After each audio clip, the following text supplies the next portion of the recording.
Hi, this is William Ramsey. Welcome to William Ramsey Investigates. On tonight's show, I have a returning guest, a very special guest. His name is Igor Sarsky. We talked back in August 7th, 2020, to be exact, about similarities between a group called the Order of Nine Angles and what I've been researching now for almost like 4 or 5 years, what's known as the Smiley Face Killers phenomenon. And that was really one of my most listened to and commented episodes was our discussion back in August 7th, 2020. And in the interim between now and back then, I've written 6 articles that are on my website, William Ramsey Investigates, and I'll probably talk about those tonight and tie in some of that information.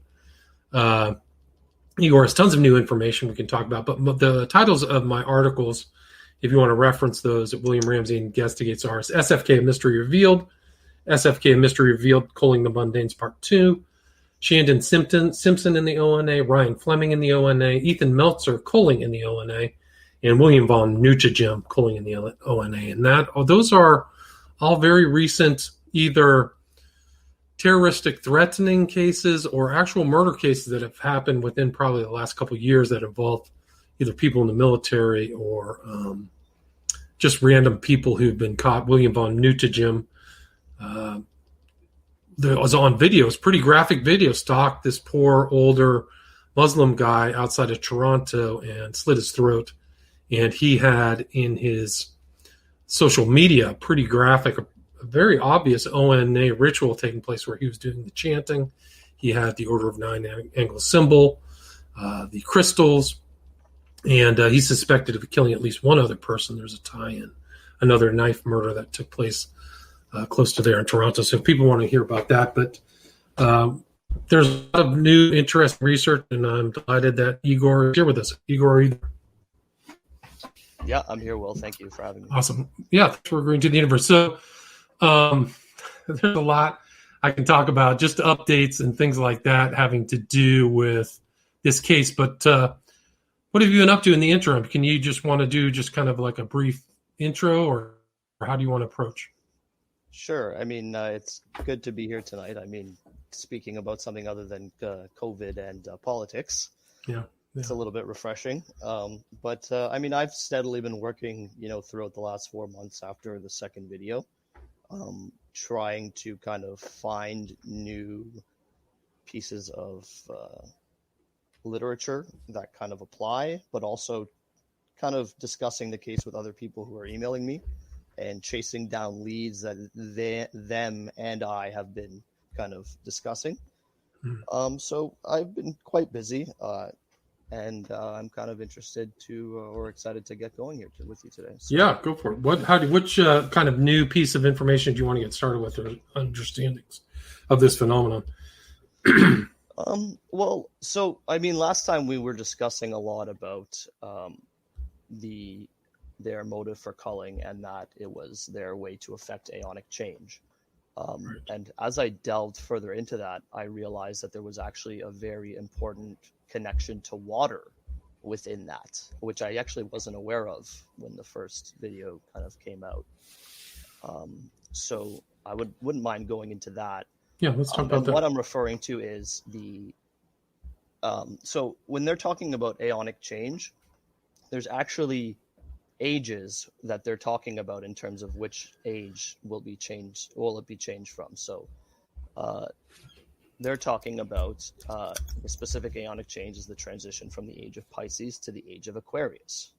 Right. Which I thought was interesting originally because I knew Aquarius kind of had water elements, so I started delving down that path when I researched that, and I came across some interesting ONA canon regarding that kind of transfer from the age of Pisces to the age of Aquarius and how it applies to kind of culling and what is essentially the magnum opus of the ONA, right? Which is, the changing of the ages. Right. Like aeonic change, right? Mm-hmm. So what's so interesting about this? So, I mean, I'm not an expert on this aspect. I mean, somebody like Ken Ami, I'm sure, would have a lot of an easier much easier time discussing this than I would. But I'm going to give it my best shot. And it kind of applies to what the ONA symbol is. So we've discussed it. There's been a flavor of ONA called the Drekians or the Drek, Right. which you mentioned in episode 1. The Drek seem to be a group which has taken a more literal interpretation of the canon, so a more kind of hardcore flavor of the ONA, as opposed to kind of lesser or less aggressive interpretations, people who don't necessarily believe in culling but still believe in the ONA. The Dreks certainly believe in culling very, very aggressively. It's one of their central tenets. And that's kind of like the growth of the ONA comes out of Myatt through this guy who was with Myatt, Molt, and then it kind of branches off, right? Correct. Different Nexians, right? Richard Molt, or Christos Beast. I guess we'll call him Christos Beast because I don't know. I don't know if he's like Anton Long in the sense that we don't know for sure who he is. I think Christos Beast is known to be. That's right. That's the pseudonym for Molt, right? For Molt, correct. It's known to be him, I'm pretty sure. So what's interesting about the Drek and Molt is that they have a symbol, which is kind of what they've kind of, their own kind of ONA symbol that they've adopted, which is the tricycle. Which is interesting because that kind of relates back to the change of the age of Pisces to the age of Aquarius. A lot of people who are following the left-hand path in occult ways know that Saturn is worshipped as a god within the left-hand path. And that the whole, lore of Saturn, which is a Roman god, is, deeply embedded within the left-hand path. And I think you kind of have talked about that a little bit.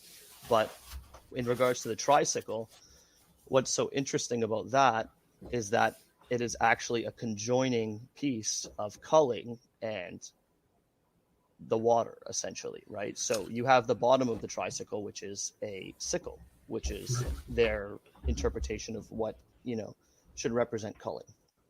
Right. And also it's the sickle of Saturn, right? Correct. Saturn has the scythe, right? Yeah, exactly. And then the trident. So the trident at the top, which is the other half of the symbol, so it's a trident and a sickle, which is why it's called a tricycle, is representing for Neptune, which is the son of Saturn. What is so interesting about this is when you look into the Drekian way and you start reading some of their literature, including literature from Cryptonymus and from Christos Beast, among others, you realize that Neptune is actually connected to Vindex. So I would like to read a little portion of kind of what I've kind of, what kind of connected that for me, if you don't mind, for the viewers. Please do. Please. So the symbol of the tricycle, henceforth, this is directly from a piece of or document written by Cryptonymus, who was an outer representative for the ONA for, I think, 5 years. And was a central part in kind of creating the Drek, or I guess continuing the Drekian way. Was Cryptonymus, who's a girl. She was a protege of Richard Molt, who I guess originally created the Drek. And she wrote tons of literature and kind of followed up with her own zine, right? Her own kind of ONA zine. Lots of zines. Lots of stuff. And in one of these zines, Neptunium is number 93 on the periodic table. Yes, that's actually interesting. Let's think about this for a second. So the tricycle, right? We're connecting Neptune and Saturn. But in there, as I said, when I was reading, so let me continue on my portion here, because this will explain a little bit and I can analyze after I read it. So the symbol of the tricycle, henceforth, is given over to general Drek population as a symbol of the Drek and the Drekian way. It is a Saturnine symbol representing the ancient god Saturn. It thus also represents Cronus, Father Time, and his golden age. The ancient tradition states that when mankind first lived on the earth, Saturn ruled the world. Unfortunately, he, Cronus, was dethroned by Zeus. Thus, the paradisiacal golden age of humanity was lost, and the tyrannous age of Zeus began. So you can see there where they're basically saying that the golden age has basically ended, and the Tyrannus age of Zeus began. So the age of Zeus is synonymous with the Magian age, essentially, which is what we discussed in the first aspect, which is what they're kind of against. So as I continue, the trident represents several things. It first is the symbol of the god Neptune, son of Saturn, who, this is very interesting, will avenge and vindicate his father. Thus, Neptune is a Vindex-like character. Being god of the ocean, seas, rain, and bodies of water, Neptune also is then the presiding archetype of the new age of Aquarius.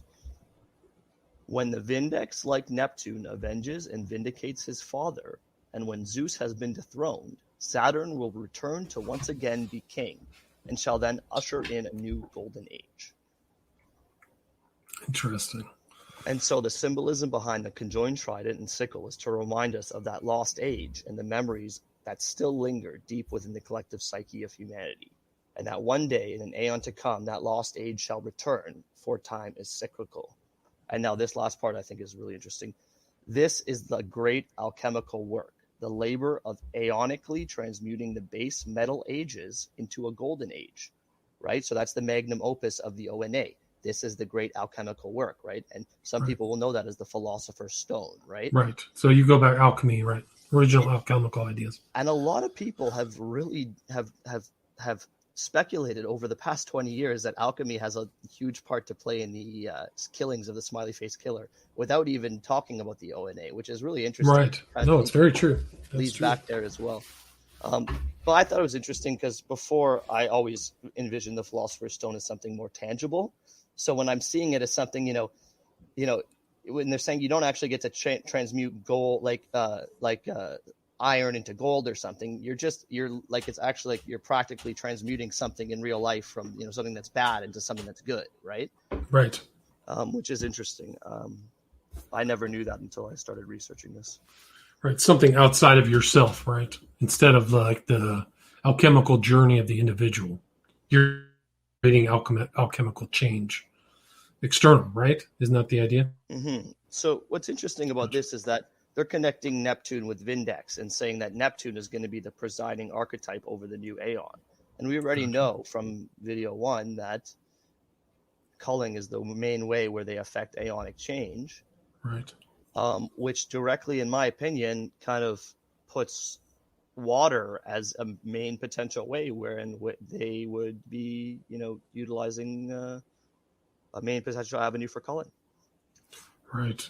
And I mean, I think they also, the ONA thinks that the individual can also be a representation of Vindex. Correct. So, which means somebody can basically read this saying, I can be a representation of Neptune, the son of Saturn, and I will avenge and vindicate his father.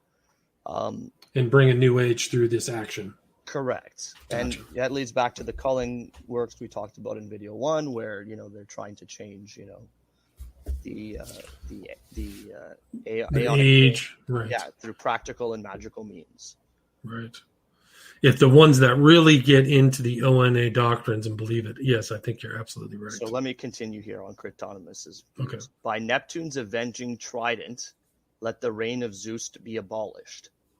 That, I mean, like, I'm just reading this and I'm thinking to myself how crazy that is for that to be connected to this. Cause the progeny of Cronus his cubic throne to polish. So this is kind of like a poem. Vindex shall return, the crown of emeralds to Saturn's head, and to earth our pagan mother again Saturn shall be wed. Hail to Vindex, may Saturn regain his fire, and may he rule once more a golden age as sire. So it is really interesting because, as I said, they're basically equating Saturn to the pagan mother, right? Saying that Saturn's married to the pagan mother, and that they can put Saturn back on the throne by helping along the change of ages, the aeonic change. Aeonic change, right? By practical and magical means, one of which is culling, one of which the Drex have taken quite literally is culling. Right, and that's what ONA really distinguishes itself from other occult orders is its emphasis on culling, right? Like that's really what sets them apart, at least in some of the writings of Was it Anton Long, the ones that he wrote to Temple of Set? So, I mean, I've learned that it's not necessarily every flavor of ONA, because, I mean, what I've quickly realized is that like the Order Nine Angles, because it's not like a structured, it's like a subculture, metaculture, Right. that somebody like chooses to identify with, not necessarily like, structure. It has different flavors, right? So you have Right. your canon from Anton Long, and then you have all the people who have interpreted the canon. So you have your Drex, which are kind of like a pseudo Satanist group. You have your neo Nazis, you have your pagans, you have your jihadis, right?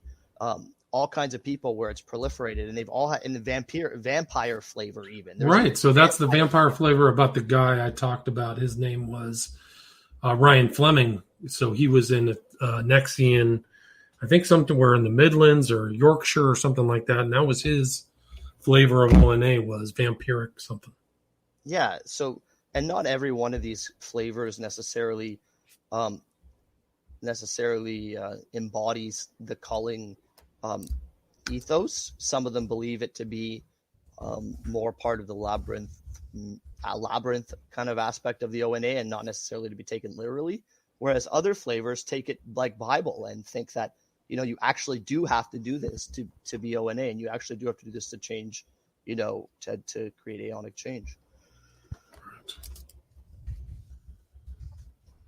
So the symbol of the Drek essentially conjoins water with culling, with the trident, with the scythe, or with the trident, or the sickle. Right.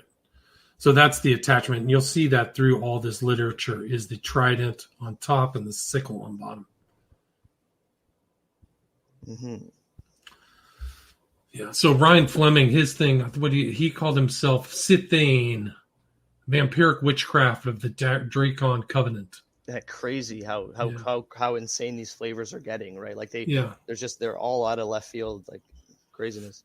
I think he's either in jail now or went to jail. So I don't know what happened to him, but West Yorkshire, that's where he was. So while we're on this topic, I kind of want to branch off a little bit. So Saturn, in occult circles is known to be equated to the black sun. Right. A lot of people know this. I guess practically speaking, Saturn was the sun of the galaxy at one point, I guess is what, I mean, essentially that's what they say, or the sun was, there was a sun there and now it's a black sun. Regardless. Right, so that's the sun in red, right? Yeah. I want to go down this path because I think it actually leads to kind of where your research began. Okay. I mean, we'll get more in depth and like directly towards the Smiley Face Killer, but I think that this is important to address before we kind of get closer towards the Smiley Face Killer. Okay. So I'm going to read. So during the later years of the Atlantean civilization, certain mystics and artists began to speak of a black sun rising over their lands and an apocalyptic future approaching. These mystics adopted the symbol of the black sun, such as those shown below, which they wore on their clothing, painted on their temples, and tattooed on their flesh.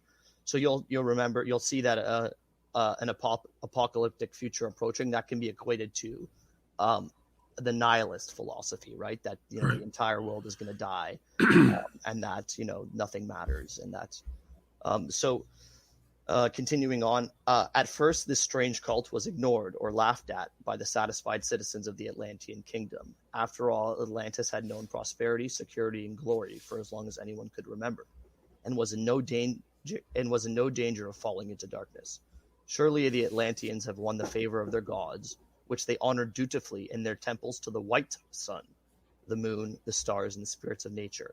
However, fewer laughed at the black sunites when a series of misfortunes befell Atlantis. Not long after their appearance, earthquakes, volcanoes, tsunamis rocked the kingdom. Wars against outland barbarians went badly. Sea raiders harassed coastal towns with impunity. Distrust, fear, hatred began to divide the people. Once noble leaders grew greedy and corrupt. It seemed that a black sun had indeed arisen over the leaders of the white sun, and a golden age of civilization was drawing to a close. Now, does that ring a bell? blowing a golden age of civilization. Absolutely. Absolutely. Saturn. So amidst this chaos and unrest, the Black Sun cult began to rapidly gain influence, and its sinister black temples began to appear, first in remote regions, then in cities as conditions grew more dire, and the cult became more brazen. The cult soon developed into a powerful religious order known as Black Sun Order, and you'll recognize the Black Sun Order from Nazism in the Wolfsburg castle, where they had the Black Sun painted on the ground. That was the SS headquarters under Himmler. Yes, exactly. Yeah. You know exactly good. And he had 12,000 occult manuscripts in his library. I think his library is in Czechoslovakia now or something. So this is where they adopted that lore from. So occult Nazism was adopted directly from the story that I'm telling you currently, which is what's so interesting. So eventually, the entire population of Atlantis would be split by this great religious divide. The white Atlanteans being those who favored the older white sun religion, with its creed of peace, progress, and benevolent cosmos that shone down its favors upon the people of Atlantis.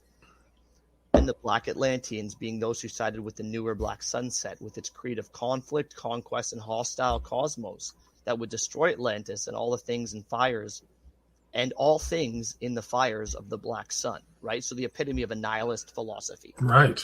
Couldn't get more nihilist than that. That is literally I would say the root of the entire nihilist perspective came from kind of this kind of occult story / ethos. The mythos of Atlantis. Yes, the mythos, correct, yes. I'm just going to see if there's anything more important here that I want to say. But it is interesting because you'll see this Sonnenrad, the black hole sun, is all the way up on this guy who I studied, Chandon Simpson, who was literally a National Guardsman during the Black Lives Matter riots at the White House, and I think he got kicked out or something like that. But he had that symbol of the black hole sun, or the Sonnenrad, in his social media. Exactly. So this is very current stuff. It's definitely part. And Chandon Simpson was actually at Charlottesville. So there's a picture of him at Charlottesville. So let's bring it back to why this is important. So as you would know, and as your viewers may know, you dealt a lot about Watchmen and the significance of the smiley face. Right. Now, Alan Moore's Watchmen. Right. Now, I was never the largest proponent of the smiley face angle. In fact, I kind of had a feeling that it was more kind of, it was kind of a dead end in the sense that it would never be solved through the smiley face angle. It would be solved through more practical angles. However, some recent events have really kind of made me change my course. Okay. What are those recent events? Yeah, I mean, one of which, as you know, is the Lapis Philosophicus website, which is one of the main, if not the main, website to go for ONA canon. They basically have pretty much everything there. They have like a 2,000-page document with all their stuff in it. Yeah, right? all kinds of stuff there. About the best place you can go aside from Scribd, but Scribd isn't really a website because it's a compilation of everything other people have put together, so it doesn't really count. Although I would recommend using Scribd, it's pretty good. But the Lapis website, as I was reviewing it, I looked at the top right corner and I saw a smiley face emoticon, and I'm like, okay, what the hell? That must be just for this page. No, I go to every page and I realize it's embedded in the actual website. And I'm thinking to myself, why would they embed that emoticon in the top right on kind of every single page from the website as a kind of title in a sense? Right? I wouldn't even know what to describe it. It's in the top right and it's embedded and it's a little smiley face emoticon. Right. And I really thought to myself, I'm like, why would they put that there? And I basically told myself, I'm going to find out why they would put that there, what meaning that has to them. Because that was too much of a coincidence in terms of what my research has been focusing on. Right. I mean, it is remarkable. I mean, that's a direct tie between ONA and this whole phenomenon, right? Correct. Or symbolical tie. Why it's there? Why is it there in all the killings? I don't know. Correct. So why is somebody tagging it? Which is what's so interesting is it actually affirms what you were talking about earlier with the smiley face. you were discussing the relevance of it within the kind of pop culture, right? And how within Watchmen it represented a nihilist philosophy, right? Yes, the comedian, right? They laugh at it all too, right? Yeah, the entire world is basically screwed, and there's no other thing to do in that situation but just laugh at the entire situation of it all. Yeah, while you're killing people too, right? So he kills his pregnant wife or the mother of his child, right? As he's laughing. Shoots her. Exactly, Right. yeah. So right there, you basically have your connection to the ONA, because the ONA, as you see when you're going through a lot of their material, they have adopted this black sun, Saturn kind of mythos, right? The Drekians in particular. So, right. No. So it's pretty remarkable that you're seeing these tie-ins. Yeah. So what's so interesting is the connection to you have the connection to nihilism. So you basically have an ONA member who has deep connections to this mythos of, nihilism and black sun and Saturn. And that's what this bloody smiley face, or technically a smiley face after a murder, which is a bloody smiley face in a sense, right, could potentially mean. Right. And I do believe on the Lapis Philosophical website, the reason why they did put it there is because it represents nihilism. I don't see any other plausible avenue. There are extremely deep ties. They talk about nihilism in all sorts of ONA literature. And the smiley face, as we talked about before, has direct pop culture connections to nihilism. So I don't know what other reason why they would have put that there in such an important position on such an important website. Right. I mean, there's tons of in the occult. They're all over the place on so many different movies. Even this most recent movie they came out, the Smiley Face Killers, uses the smiley face all over it, which just came out. What, 2020? Mm-hmm. I'm just going to pop up the YouTube chat. I wonder if there's anyone in YouTube chat talking.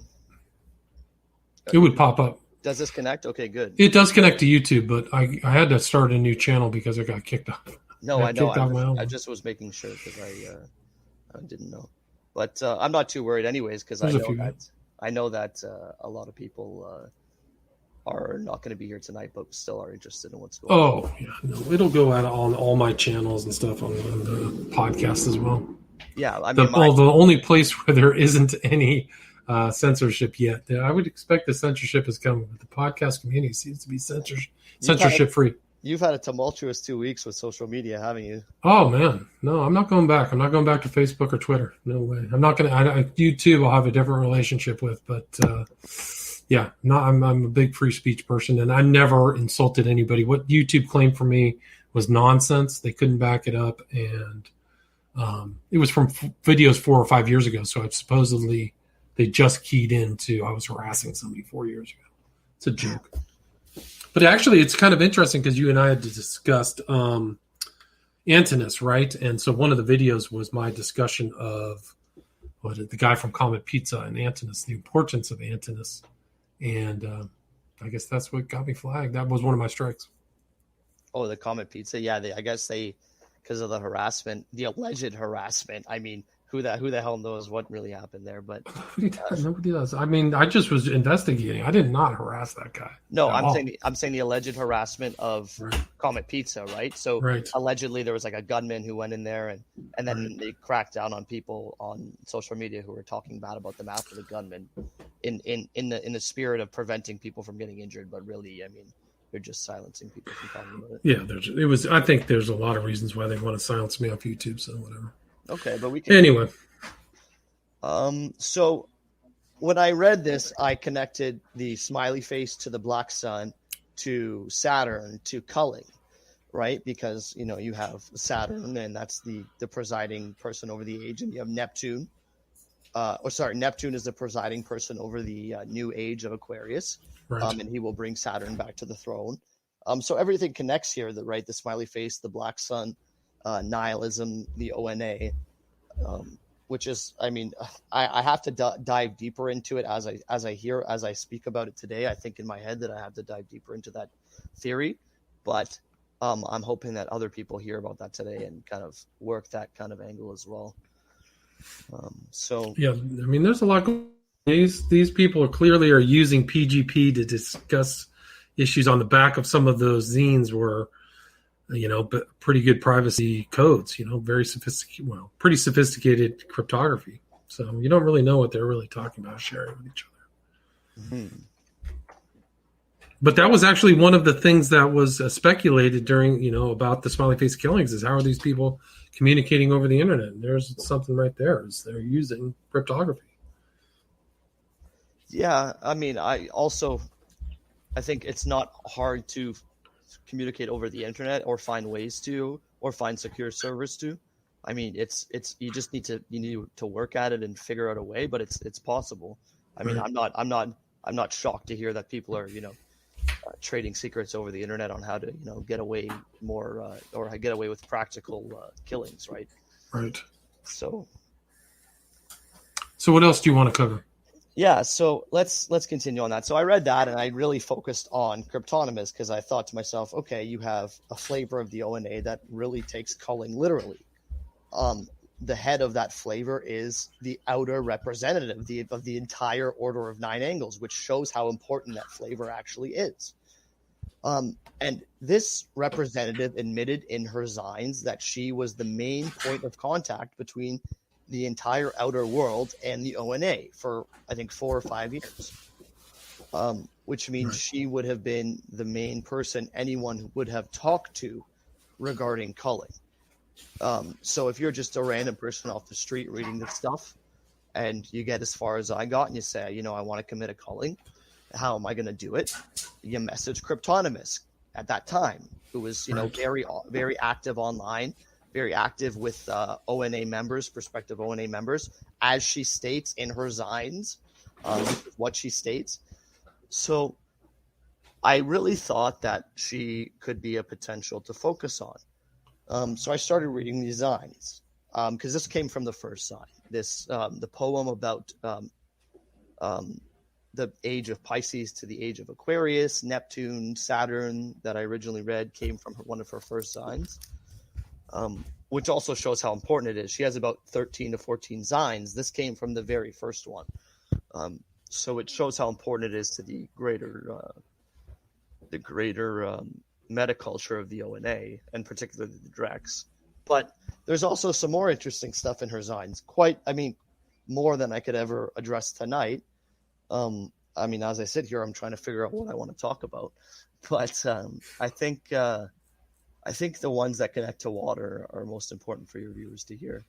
Yeah, and you and I have discussed about some of those. What particularly would you like to address? Okay,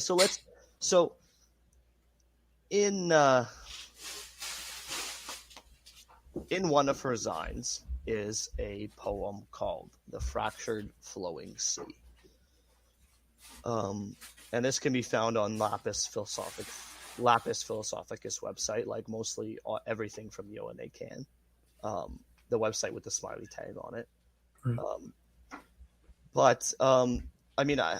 This story is a little confusing. I had to read it probably about 10 times, but the more I read it, the more it actually eerily connected to exactly what's happening, kind of with the Smiley Face Killers. And a lot of it is kind of, a little bit on the mythos side, but essentially, let me start reading a little bit. Okay. So because the story is called Fractured Flowing Sea. It's a short story. And that's kind of, so let me start reading from the short story. So silently unseen, they come ashore in various places.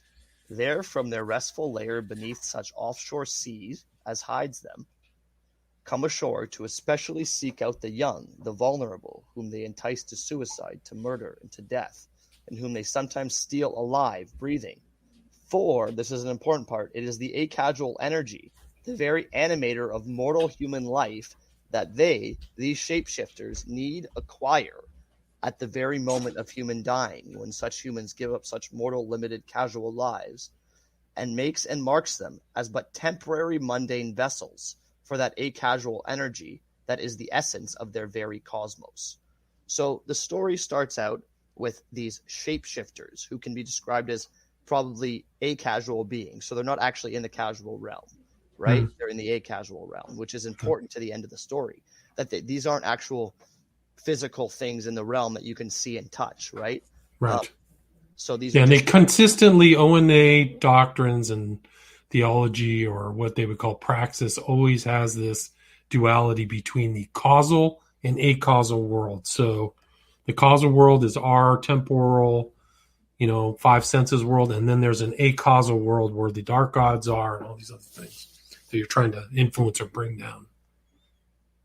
yeah. So the reason why that is important is because in the end of the story, he's gonna kind of spoil it because it makes the most sense. This shapeshifter, one of the most powerful of these shapeshifters, kind of morphs into, or kind of like fuses into, a human's body while the human is dreaming.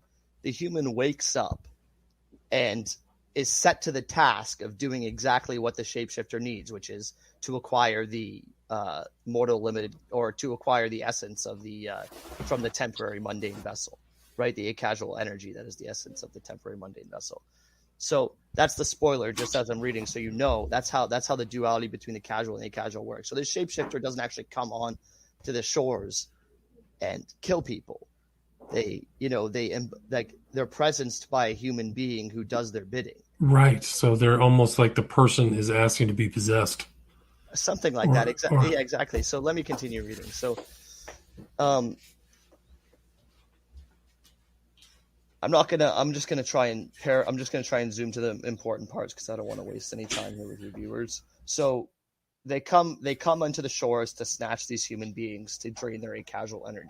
Silent, unseen, right. Their own earthbound place of unwilling dreary rest was beneath the sea, near the shore of that westward English town, whose long, curvy, sandy beaches, on sunny and not-so-sunny days, would often be alive and festering with happy humans. And it was there, to their lair, where these shapeshifters returned replete with victims, dragged dead or dying. And there would be no evidence for meddling, curious human vessels to find. For the body, the life of the prey would be gone, leaving no trace, as the sea would leave no trace with its flowing, soundful, tideful ebbing. No trace of what few marks she and her kind might have made, as one more of those she and her kind might have made, as one more of those the half-struggling, because caught, my God, this is confusing, because caught was dragged down to where the shallow inshore sea met, the deeper sea of that unsea. So they're basically saying that the person is dragged down, half-struggling, to drown. Right. So continuing, no evidence, no dismembered corpse to float, bloated and bitten, back at high tide, no bones, brains, or flesh, nothing ever to be returned, leaving perchance only one more disappearance, unnoticed, or perhaps always unexplained.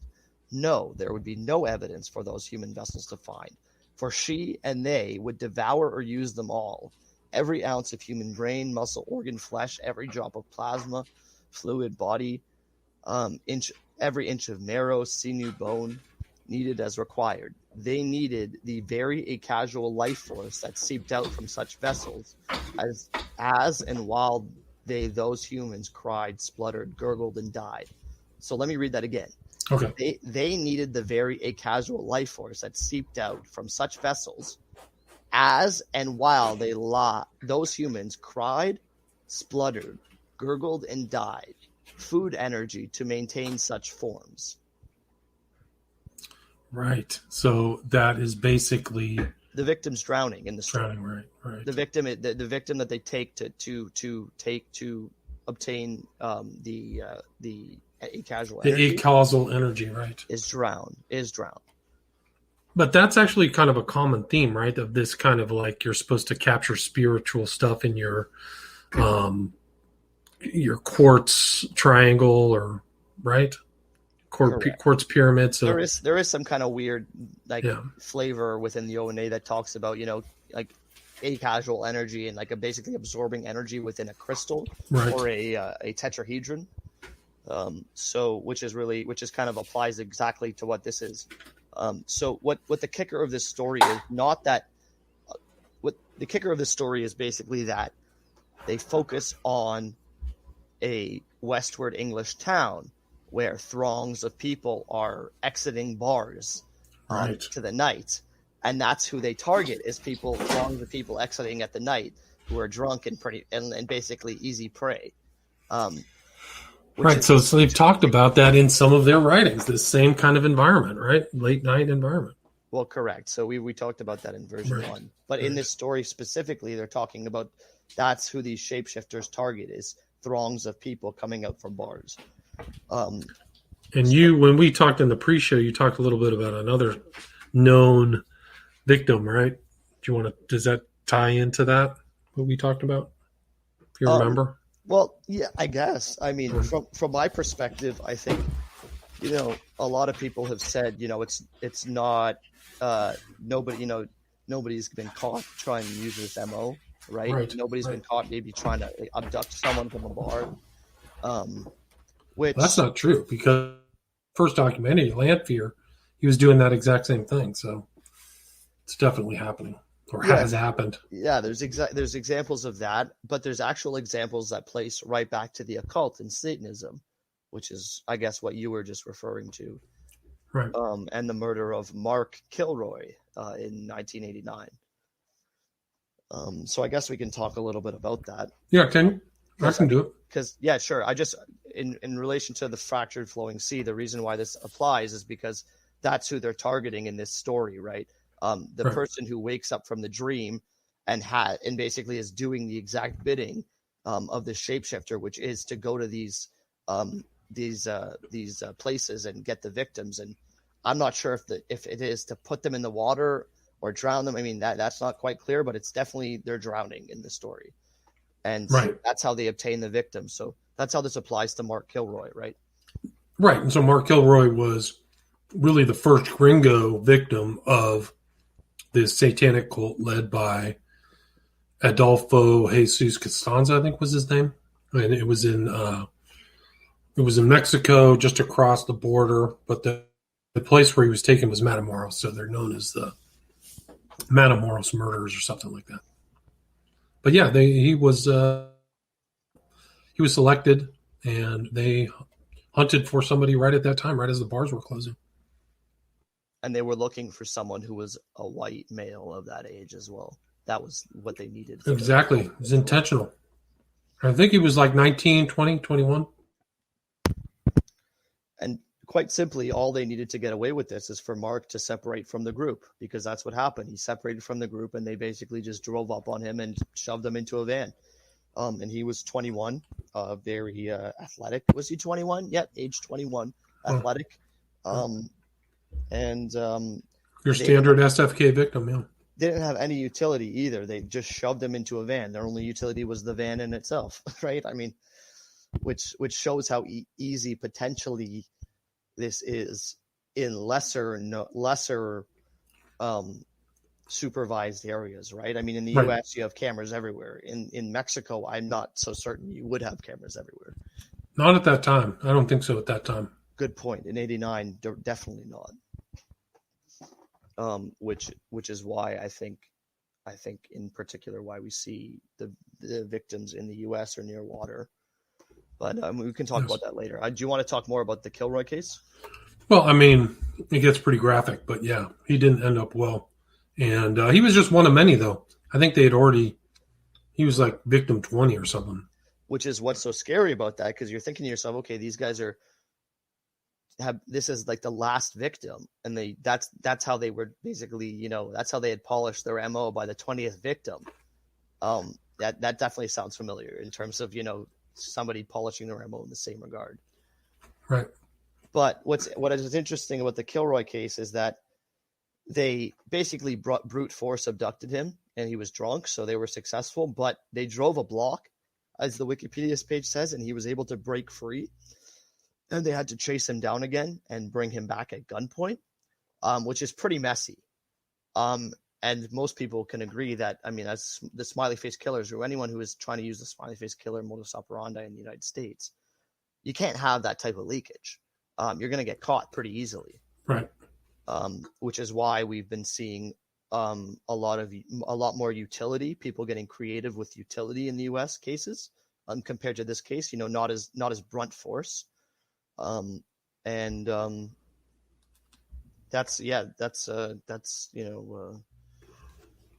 Right. So these people are getting more sophisticated. There's less evidence or little or no evidence of anything. I mean, what's the one Sacramento case where that kid got? I mean, it's a perfect example. Just missing and found in the river. 15 days later. You're talking Laird. What was his name?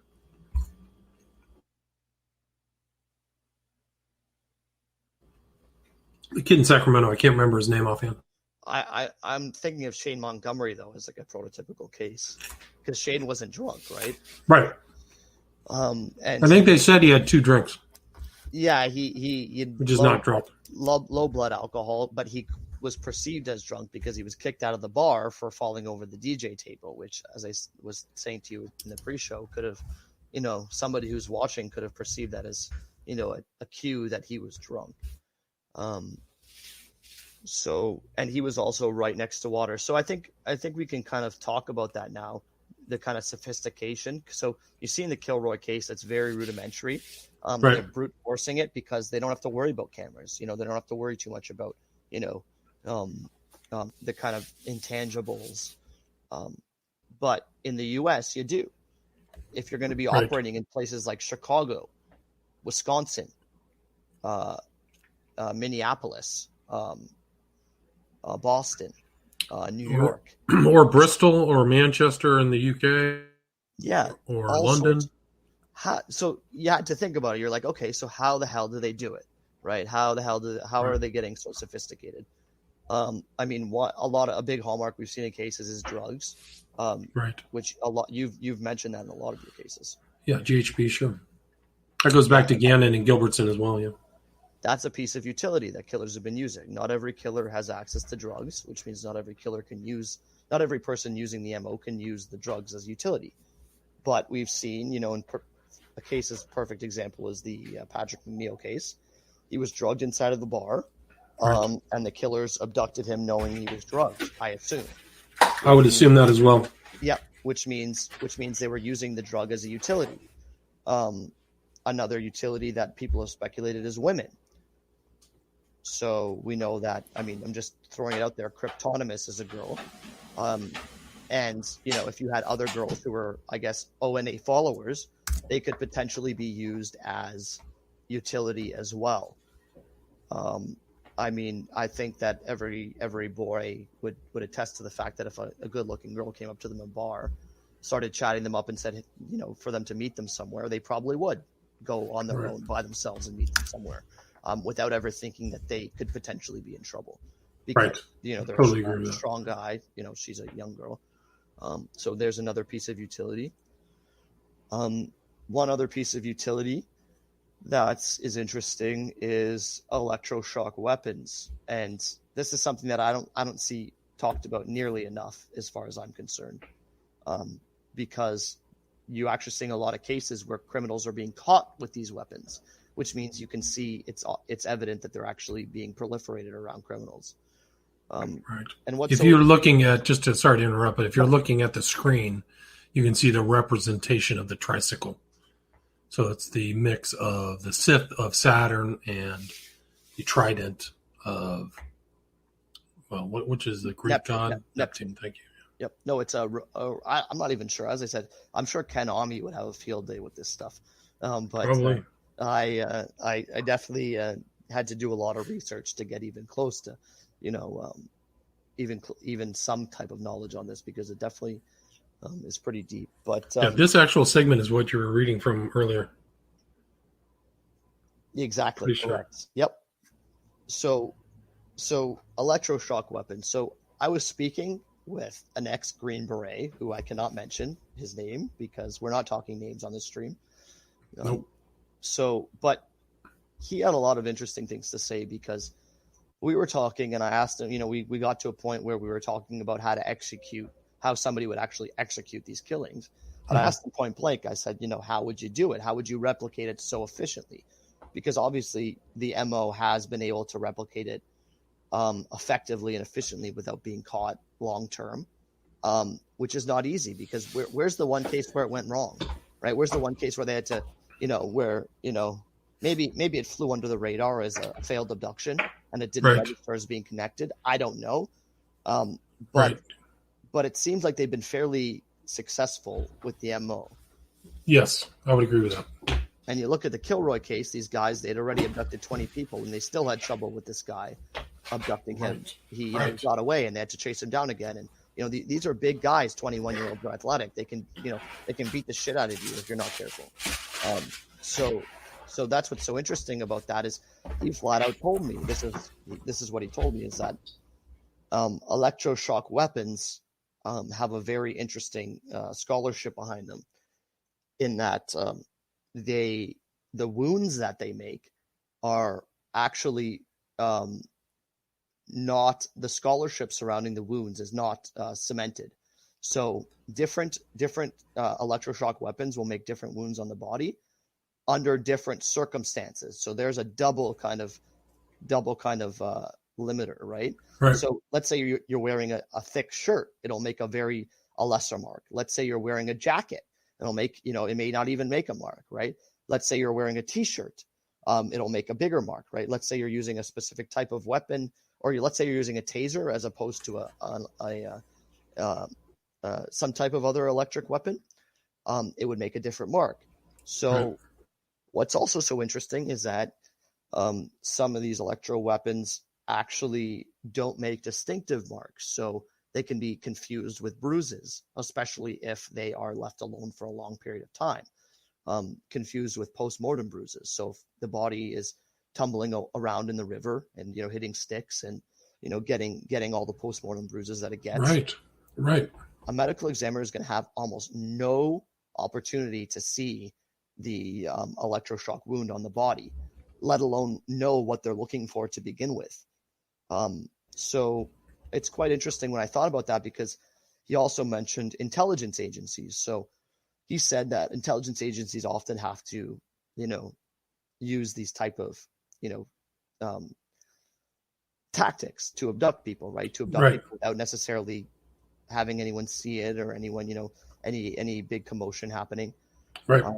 And you've seen that in a couple movies where people walk up to somebody with an electric prod, right? Where the electric prod, it's like a small little stick with an electric current at the end, and they just stick it under the armpit and the person falls instantly.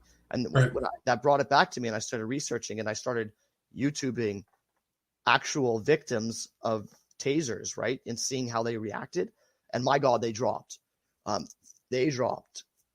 It's actually, in my opinion, one of the most perfect weapons for abductions. And it's not even close. Makes sense. That's why nobody ever you never hear a scream or anything, or instant out, and they're already drunk, right? It's just to kind of put them unconscious. Right. What's interesting is you hear a lot about these people not having jackets, leaving the club without jackets. Right. I'm thinking to myself, I'm like, obviously, it's easier to taser someone without a jacket, but I'm not speculating that anyone has ever used a taser in one of these killings. I'm just speculating that if, in the eyes of this Green Beret, if he was going to basically be, the Will Graham and put himself in the shoes of that killer, right? And basically commit what the killer's doing, that's how he would have done it, with his knowledge and his technical skill, which is interesting. And what was that article you talked about where there was directions on how to get into certain environments and get out without being seen? Wasn't there something in the ONA about that? I'm trying to think about what you're referring to. The comments about like the red light districts and things like that, blackout spots. Yeah, I was leading into that. Okay, sorry. I went too fast. No, if you need to. Okay. I was literally going to speak about that. So you're right on. You're right on point. You're not going too fast at all. So this goes into utility, right? So one counter utility against these killers is cameras, right? So you're talking about, it's a battle of the killer's utility against the state's utility, right? one of the main Right. state's utility is these CCTV cameras. And one of the main objects of the killers is to combat that utility. So how do you do that? And I had no bloody idea. I mean, quite frankly, it has always kind of eluded me, and kind of I had never really had any kind of knowledge in terms of how they were able to kind of avoid the kind of CCTV cameras, and what their plan was for that. Until I started reading these designs. Right. So within these designs, cryptonymous designs, she discusses blackout spots and red light districts within the concept of culling. So one of the spots where she discusses it, she's talking about people who talk a big game in Satanism, but haven't actually committed a culling. And she says, I've never heard from any one of you hint about blackout spots or red. I've never heard from one of you any hint about blackout spots or red light districts, or just dropping hints that lets me and others know that you just might have done it, and that you just might know ways to do it. She's referring to culling here, because this section is called Notes on Culling. Like usual, you got to leave it up to the usual suspects to say it for you, because that's how sinister some of you are. Leave the real sinister shit to people like Myatt and those nameless initiates out there in the streets and shadows to do, while you boys talk shit. So she's insulting people who never act and saying, I've never heard from any one of you any hint about blackout spots or red light districts, or anything that gives me any hint that lets me know that you or any others might have done it. Or that you just might know ways to do it. So, or you or others. So she's basically criticizing all the people that talk a big game, but don't actually know how to commit a culling. Remarkable. So when I read that, I mean, I initially thought to myself, okay, what could that possibly mean? What could those two words in conjunction together possibly insinuate? Blackout spot and red light district. Because essentially those have been the two largest hints. They never talk about a culling that they've done, or a culling that they've achieved, or there's actually no technical strict handbook on how to achieve a culling. There's stories like A Wordful Tale, where you see people, where you see the footprint, right? Right. But there's no actual handbook on how to commit a culling. However, this, as I said, was essentially the closest thing to her saying this is what you need to look for, or this is what you need to keep in mind when you're trying to achieve a culling, which is blackout spots and red light districts. So, I mean, what were your thoughts when you first heard that? Well, it just makes sense that somebody is pre-thinking this, and there's a thoughtfulness or a sentience about it, as well as sinister. But when you look at many of these cases, you can tell that people are they're thinking about the CCTV. Where's the best place? Where's the best opportunity?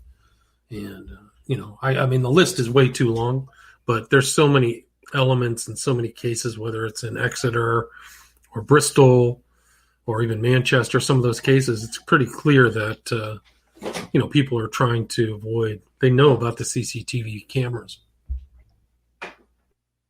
Correct. So let's get into this, because this is actually a very important topic. I mean, quite frankly, this is the most important topic.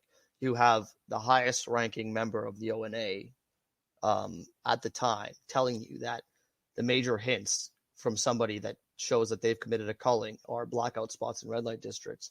You have to look into it. You just have to, especially coming from the same person who's talking about all this Saturn, Neptune.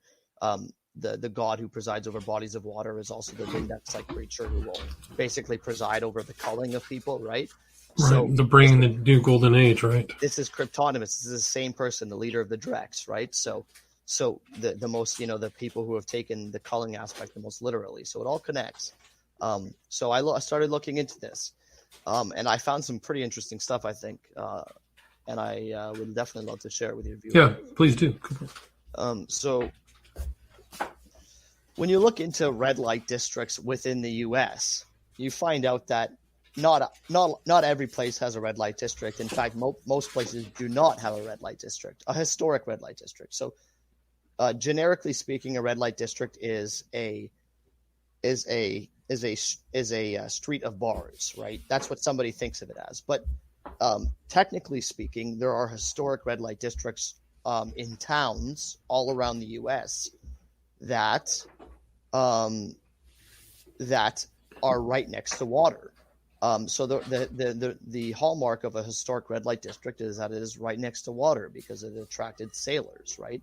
Right. They would build the bars right next to water, so the sailors would come right off the ships, see the red lights, and spend their money.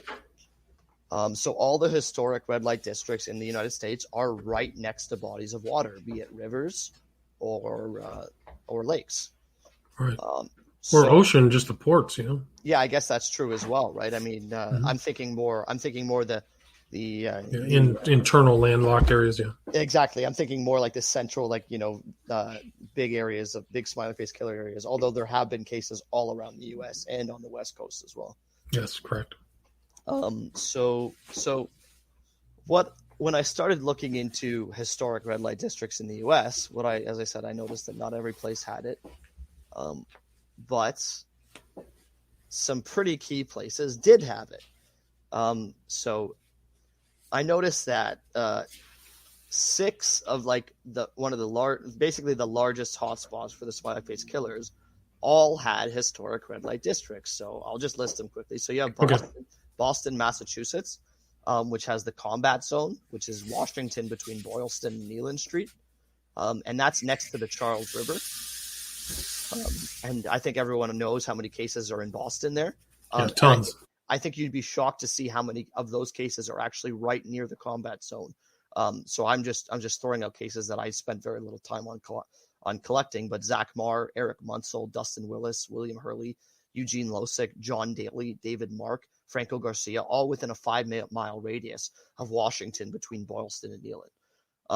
So then you have Chicago, Illinois, which has the Levy as its historic red light district, which is the Grant Park area, and that's next to Lake Michigan. And there I have 6 cases there as well. I won't list them all because I'm going to continue. So then you have Milwaukee, Wisconsin, which has River Street as its historic red light district, and that's next to the Milwaukee River. You have Pittsburgh, Pennsylvania, and I think you'll realize the theme that all these places are places where there's dozens and dozens of Smiley Face Killer victims. Right. Pittsburgh, Pennsylvania, Liberty Avenue, which is right next to the Allegheny River, which has a particularly large amount of victims. Pittsburgh as well. Minneapolis, Minnesota, which has the Mill District, which is right next to the Mississippi River. So all these places have historic red light districts right next to bodies of water. And then New York, which has Times Square, Soho, which is Manhattan, and Hunts Point, Bronx.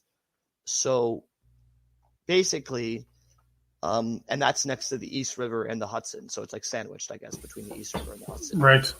So there's 6 centers where you have extreme hotspot areas, and all these areas have cases that are directly in the area of the red light district. So, right, and I mean, you can look at this as what's interesting is that how few cases there are outside of bar areas, right?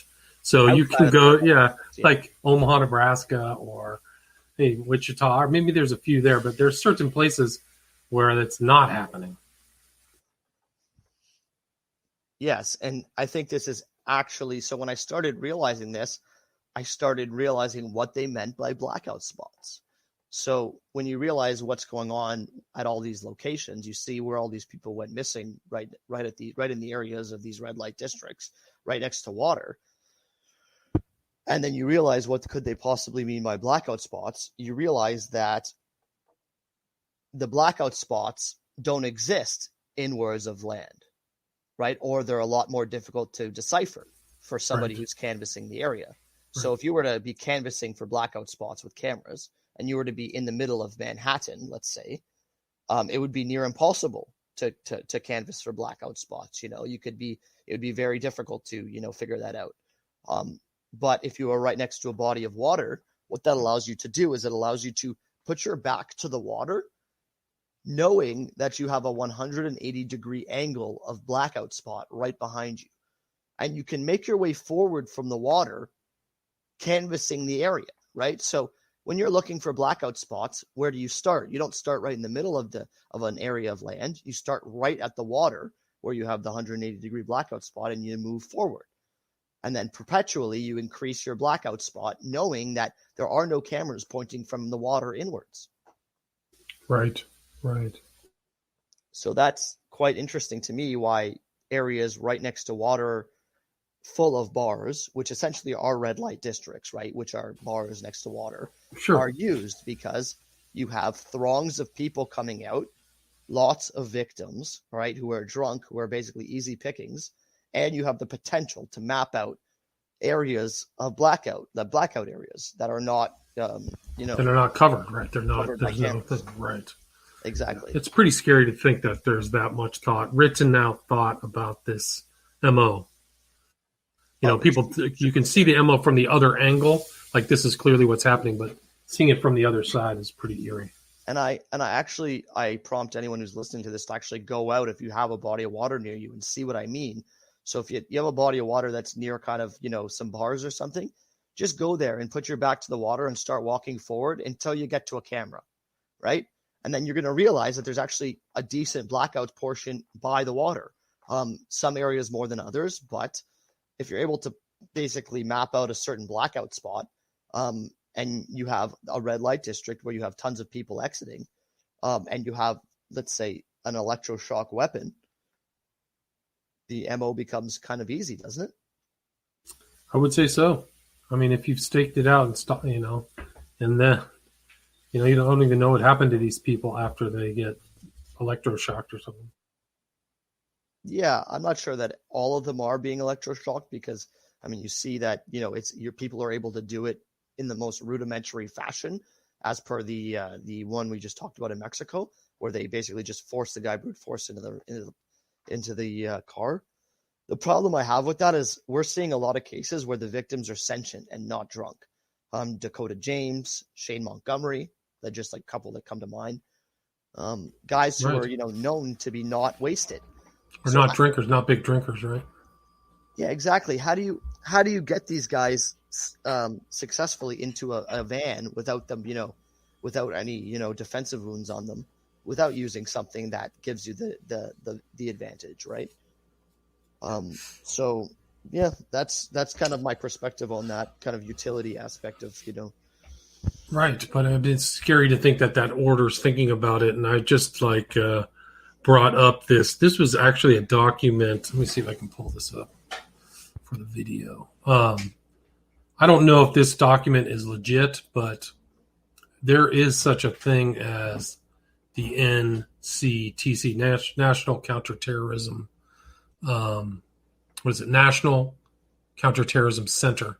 But if this is a legit document, it's pretty interesting because what it's saying is the Order of Nine Angles playing influential role among some RMVEs. RMVE is racially or ethnically motivated violent extremists. But this is from November 12th, 2020. And I think it's pretty interesting because they talk about they want to raise awareness of the violent extremist symbology, terminology, and ideology better position to recognize warning signs. So they're really looking at the occultism.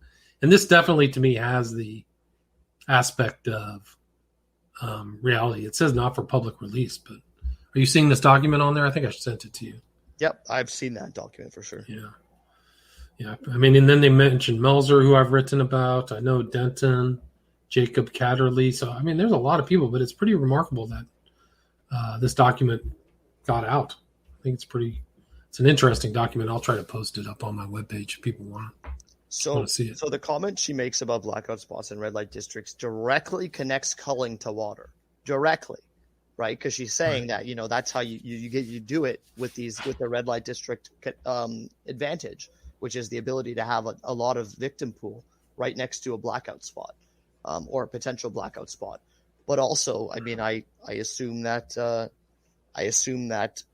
because they talk a lot about practical cullings, and staged accidents when they're talking about cullings. Like the word staged accident and practical culling comes up like 50 times in documents. They specifically say that stage accidents are fantastic ways to commit cullings and get away with them, because at the beginning, right, Anton Long in his canon is talking about practical cullings, right? You have to commit a practical culling, and a practical culling is not one where you get caught by the cops and are in bars for behind bars for 100 years, right? Right. As we discussed in the first episode. Right. And I mean, the example is like this guy Von Nudegem, which I wrote about. Like he got caught. He got caught committing a car, and it's interesting that some of these on his YouTube channel, like people were saying, "Oh, you got caught killing an offer." They knew the terminology of the sacrificial victim and everything. It's pretty intense. But Von Nudegem is supposed to be in court, I think, this month. And so it's for real. I mean, this is a real event. And, yeah, there's just it's just a pretty remarkable tie-in with the SFK killings. So let me continue this. So okay. Where I found the blackout spot in red light districts was in an edition of Fenrir, which is basically like an ONA. It's one of the early ONA missives or pamphlets, right? Yeah, I found it in version 7.3, and Cryptonimus was the author, and it was titled Some Notes on Culling. So some other interesting portions from that portion I would like to read, if you don't mind. Oh, please do. So the interesting and sinister thing about culling is that most, if not all, modern cullings, when done by a true follower of the sinister way, are disguised. That is, they do not appear to the authorities to be ritualistic killings. Some cullings, for example, are intentionally disguised as accidents. The followers of the sinister way, being part of an elite, will plan the culling well in advance and use their skills, their cunning, and their intelligence to not only choose a most suitable offer, but also to ensure a correct disposal of the mortal remains of the offer, and that the place of the culling remains secure and hidden, or that there is little or no forensic evidence for the culling in such a place. To me, that's about as direct of a kind of, a statement like, "Yay, we know." Yeah, we're committing accidents. We're making sure that there's no traces. There's no forensics. They know how do you do that? How do you commit disguised accidents without any trace forensic evidence? You use water. Right.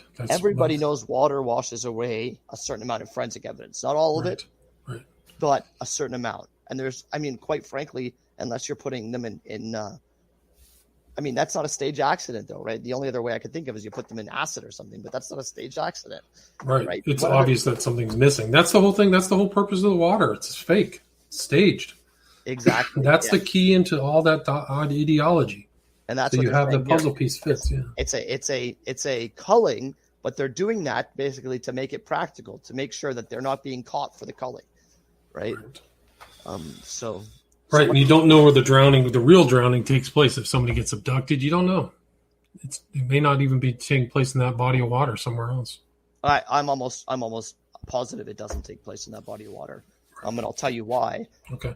It increases the variables too much. So if for these killers who are basically extremely intelligent and have created an MO that actually can be replicated and used efficiently, they're not going to be taking they're not going to be drowning that person in the body of water that they close to where they abduct them. Anywhere close to where they abduct them. Right. It's always going to be a third party location. And we've seen that because people are gone for too long. They search places. Right. They search places where they end up being found, and they don't find them. Right, and then they end up being found weeks later. So they're obviously being kept drowned at a third-party location. Quite frankly, it's just way too practical not to do that. Right? Or to do that. Sorry, it's too practical to drown them at another location. It's too dangerous to drown them. Right at the same spot. Like you're planning on taking them somewhere or something like that. Yeah, exactly. Also, who the hell knows who could walk up on you? For all you know, somebody could see you.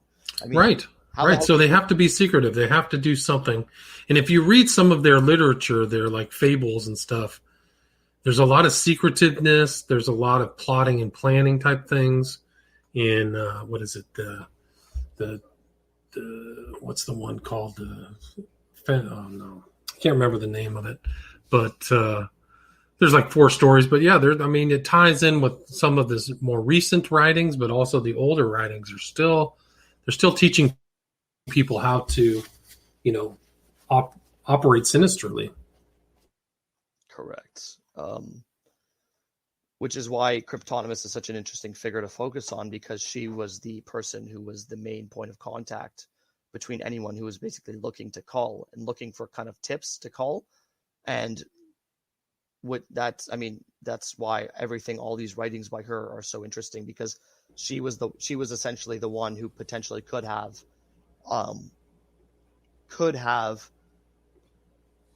proliferated or distributed this MO around the world, because we're wondering how the hell was this distributed. There had to be a source. Right. We're seeing here Cryptonimus is talking about this MO, right, as being the source of it, right, as knowing tips about this, and she's saying that she was the one schooling everyone who wanted to become ONA. So likewise, it makes sense, it just naturally makes sense that she shared these tips with everyone else, which is why we see around the world people are using this MO. This little MO, right? And there's different. More my research since we last talked, there's Nexians all over the place. Russia, Italy. All with different flavors, right? Different flavors, right. Definitely inspired by the original writings, the Naos writings. But yeah, there's definitely different flavors. You don't know what each one of those different cells. He's definitely talking about this cell structure, but he just renamed it Nexian, right? But I think it's in the what was the document that I read? It's the one about, oh boy, let me see if I can find this. But it's Maya is writing to these guys at, what is it? The Satanic Letters of Stephen Brown. That's it. He's basically telling them that he's devising these Nexians as cells. We've already kind of talked about that.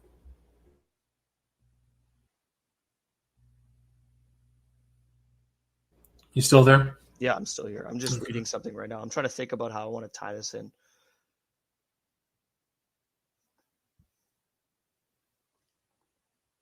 Okay, so let's continue here, because I want to give some more good examples of how the ONA kind of transfers this MO to their people or to their followers. Okay. Which is an interesting, which is basically, remember we talked about the wordful tale, right?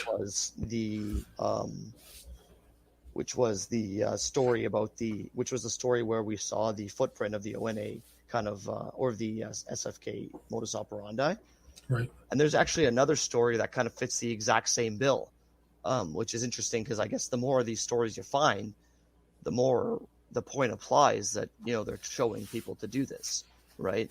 Right. And this story is called Lurker of the Night, and it's from Fenrir 7.1. Do you want to read a little bit of it? Sure, I would love to. Yeah. Okay, so we have a comment. He says, "Doesn't the abduction spot being near the body of water they're found in suggest the killers lived nearby?" Interesting comment. Not necessarily, but in some of these other writings, they're clearly these couples are driving far away to commit crimes, right? What was that? I can't remember that article offhand, but I think C. Mitch is getting at is he's saying that if they're going to be taking these people to third-party locations, because they're not being drowned in those bodies of water, then it makes sense for those people to have some type of third-party location in the area, right? For that to be the case, you have to be local, right? Right. And also, to be able to canvass an area for blackout spots, it insinuates that you have high knowledge of the area. So True. There are interesting points to that. I don't necessarily think it means you have to be from the area. I think in terms of utility-wise, having knowledge of the area is extra utility, right? It makes it easier for you. Agreed. And I assume as well, there can be ways to drown someone. I've speculated. That's a really interesting question, because they have to have a third-party location to drown the person at. But you can have portable third-party locations. I mean, you can have a van and drown them in a van, right? I mean, technically speaking. Right, but I mean, isn't the purpose of the drowning, if you're a member of the ONA, is to absorb the acausal energy of the victim? So it depends on the flavor. So certain flavors, including the vampire flavors, talk about this like absorbing of acausal energy. However, other flavors are more concerned with aeonic change and killing the dross, right, and making sure the dross are helping natural selection along. Right. So it really depends. It's kind of hard. That's the problem with the ONA is every time you try and typify them, you realize that the ONA isn't really typified by its flavors. It's typified by Anton Long's canons, and the flavors are just variants, Nexian variants, exactly, yeah. Right. But I know that's a good comment though. So let's focus back on Lurker of the Night, which is another short story, which directly transfers the footprint of the Smiley Face Killer modus operandi. Which basically, so you have this character who's planning to go out on a culling. So he's planned the operation for Saturday night, a new moon, when the enslaved youth go into the pubs to forget their misery and meaningless existence in alcohol, and when the dark goddess lets her blood fall from the night sky. He soon arrived in the chosen town and parked his motorbike behind a deserted gas oil station, very close to the center and giving a good emergency exit, just in case. From there, he could distinguish activities emanating from the center, where the humans had already began their soak, forming chattels of over-perfumed and really noisy animals. Carl leaves his helmet slowly and draws near the prey. Like a hawk, he begins to search into the crowd, slowly passing from one individual to another, scrying for the perfect candidate. The pubs now begin to close their doors, pushing out the young pieces of meat that will peacefully reach their apartments in cars. It's time to draw nearer. So that's, I think, is the most important part of the story. Inevitably, the story starts with him trying to go out and commit a culling. It ends with him committing the culling. He ends up stabbing someone, which is a weird ending, in my opinion, because it's kind of contrary to everything they talk about. Right. There's not that many ONA stabbings. There was this guy Von Eden's one, yeah. Yeah, one recently. But in this case in particular, I guess he stabbed the guy and made a quick escape because he traveled to a completely different town. So this is to see Mitch's point. In this case, the guy traveled to a completely different town, committed a culling, and then drove completely away from the town 100 miles away as kind of a strategy. So the only interesting part about this story is the fact that he's specifically saying that the best place to focus for prey is the people leaving the bars at night. And his prey is a homo hubris who leaves the bar and who is yelling at his girlfriend, and he follows him and ends up stabbing him. Gotcha. So this is the main place where they look for people who exhibit the tendencies of homo hubris, of mundanes, which is right. bars. Yeah, there's the bars. And what was the ritual where the ideal victim is a 21-year-old male? Forgot that one. Do you remember offhand? Was that the ritual of the recalling ceremony? Recalling ceremony, yeah. Yeah. 21-year-old victim. Yeah, 21-year-old male. So I mean, Fenrir in general is there's a lot of material to go through. And I mean, there's a mix of stuff in these Fenrir materials, some by Cryptonimus, some by Anton Long, some by Christos Beast.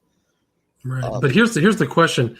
I think that's important, is who in this is really a rigorous, ONA rigid ideologue, and who is just in there for the walk or, dark friendship or whatever. I mean, that's the whole thing, is like, clearly some of these people are serious, just like in any other religion.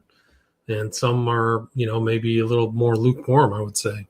But if somebody's really absorbing all of this doctrine, yeah, dangerous, really, really dangerous. It appears that the Drakians are the best candidate for somebody who's taken it literal enough to actually go out and do it, in my opinion, because they focus on, this whole aeonic change thing. And to me, that's the most important part, is not, necessarily the, zapping acasual energies. It's more, committing a culling, because that's, that's going to help along the new age. Right. We're going to move to the age of Aquarius, or the new, what is it? The rise of Index, right? The representation of Index in the future. Exactly. Vindex associated with Neptune, right? Neptune is like a Vindex-like feature, Vindex-like character, which is what Cryptonimus says. Anyway, we're almost at 90 minutes. Is there anything you'd like to kind of wrap this up? We could do another one sometime in the future, but it's pretty late where I'm at. No, I think we've done a lot of good stuff. I mean, I've tried to kind of throw as much of the water / modus operandi connections that I have today out at your viewers. Right. So they can kind of look into that stuff. Yeah, but there's a lot. There's just so much literature, and you just wonder, like, what these guys are thinking. Like, I was going through the stuff from Yorkshire. They had their own corpus of ONA-related material. It wasn't straight from Myatt, Anton Long, whatever, but they were writing their own stuff, just like this one person you're referencing now. I think I should mention that Christos Beast, who actually kind of handed off the direct to Cryptonimus, actually has a lot of connections to water himself. So he has an entire tarot card. Right. Is it the Sinister Tarot? Is that what it's called? Yeah, something like that, which basically paints a lot of occult pictures. And a lot of these pictures have Baphomet and culling aspects directly connected to water. And It's actually weird how much water plays a part in all of his tarots. They're almost all there. In every tarot, there's water. There's a water representation, river or something, right? Yeah, and then you have stars, you have Baphomet, you have, wolves, you have all kinds of things that would insinuate culling right next to water, yes. Which even makes me more think that the direct might actually be something to really look at here. Great. And where can people reach out to you? Are you on any social media, or people want to send you an email or anything? Yeah, I mean, I'm on Twitter, but I think the best place to go is to send me an email. Okay. My email is y.sarsky@gmail.com. Cool. And I apologize for my voice today because I was sick last week, so my voice is a little raspy, but I tried to do my best today. Well, I apologize if I'm tired. I've been this is my second interview of the day, so I'm definitely. Oh, is it really? Yeah. Anyway, let's do it again soon. Let's keep in touch, and I really appreciate all the information and you sharing your research again. It's Igor Sarsky. The second time, last time was back in August, so hopefully we'll do it sooner than later. Just to end it, I think I'm going to give you my I made kind of like a reading list, kind of like when you're in school, your teacher gives you a reading list. I've kind of made a reading list of every piece of material that applies. Actually, not every piece, more like the best pieces, the creme de la creme of material in terms of what relates to the Smiley Face Killer. There's 10 pieces on that reading list. And because last time we spoke, I told people that I would give them all of my literature. The problem is I wasn't really prepared. When people were emailing me saying, hey, I want everything, I didn't really know how to get them everything. It didn't really make sense either to kind of just drop everything on people. I kind of felt bad for them. So I'm more prepared now. I have a reading list prepared for viewers who want to email me. Yeah, but I'd also like to post it on your website if you don't mind. Yeah, no problem. You can post it on my website. I can put it in the show notes if you like. Yeah, I think I've already sent it. I've sent it to you already anyway. Yeah, I have it. I'm looking at it right now. Yeah, and that's 10 pieces where I think anybody who wants to look into this theory, you read those 10 pieces, and after you've read those 10 pieces, you're thinking to yourself, I know Igor's theory now, 100%. Right. Understood. Awesome way to end it. Thanks so much, Igor. Have a great one. I hope you feel better. Yeah, no, thank you for the opportunity. My pleasure. Take care. Bye. Bye-bye.